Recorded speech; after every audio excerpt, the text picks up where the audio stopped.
Sandwich bread செய்யறது எப்படின்னு பார்ப்போம். அதுக்கு தேவையான பொருட்கள்: 1½ கப்பு வெதுவெதுப்பான தண்ணி, 2¼ ஸ்பூன் ட்ரை ஆக்டிவ் ஈஸ்ட், அப்புறம் 2 டேபிள் ஸ்பூன் சர்க்கரை, 1 டீஸ்பூன் உப்பு, 50 கிராம் பட்டர்.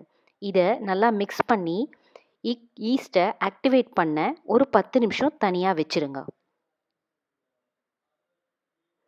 ஈஸ்ட் ஆக்டிவேட் ஆன உடனே ஒரு பெரிய மிக்சிங் பவுலில் 3 கப்பு மைதாவை எடுத்து இந்த ஈஸ்ட் தண்ணி அதில் ஊற்றி நல்லா கலரி விடுங்க.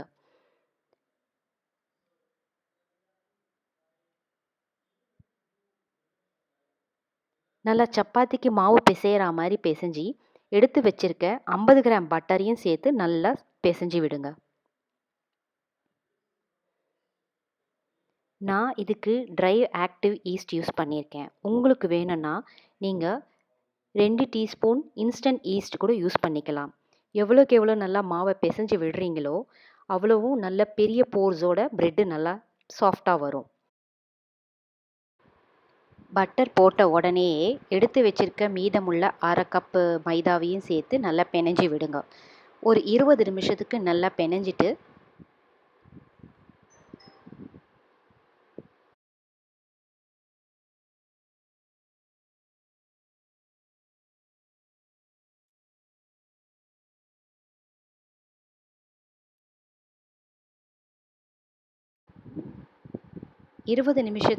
மாவு பிணைஞ்சதுக்கு அப்புறமா மிக்சிங் பவுலில் மாவு ட்ரை ஆகாமல் இருக்க 1 டீஸ்பூன் எண்ணெயை விட்டு நல்லா திரட்டிக்கோங்க. உள்ளே பிரட்டி வச்சு ஒரு கிங் ரேப் இல்லை அலுமினியம் ஃபாயில் இல்லை வேணும்னா துணி போட்டு கூட நல்லா டைட்டாக மூடி ஓரமாக ஒரு 1 ஹவருக்கு புளிக்க வைங்க.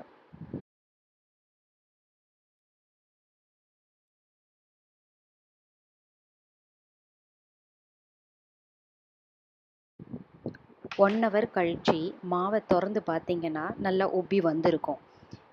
இதை திருப்பியும் எடுத்து 5 நிமிஷத்துக்கு திருப்பியும் பிணைஞ்சி விட்டு அதுக்கப்புறமா சப்பாத்தி ரோல் வச்சு நல்லா ரோல் பண்ணி ஓவல் ஷேப்பில் நான் மேலே வீடியோவில் காமிச்சிருக்க மாதிரி திரட்டிக்கின்னு ரெடி பண்ணி வச்சுருக்க லோஃப் டின்னில் அதை வச்சு மூடி திருப்பி ஒரு 1 ஹவர் புளிக்க விடும். 1 ஹவர் கழித்து திறந்து பார்த்தா நல்லா பொங்கி வந்திருக்கும். இதை 180 டிகிரி அவனில் ஒரு 25 மினிட்ஸ்க்கு வச்சு பேக் பண்ணுங்கள். ப்ரெட்டு ரெடி ஆன உடனே நீங்கள் மேலே தட்டிங்கன்னா டக்கு டக்குன்னு சத்தம் வரும். அப்போ ப்ரெட்டு பர்ஃபெக்டாக பேக் ஆகிடுச்சின்னு அர்த்தம். உடனே பட்டரை எடுத்து மேலே நல்லா ப்ரஷ்ஷில் ஸ்ப்ரெட் பண்ணி விடுங்க.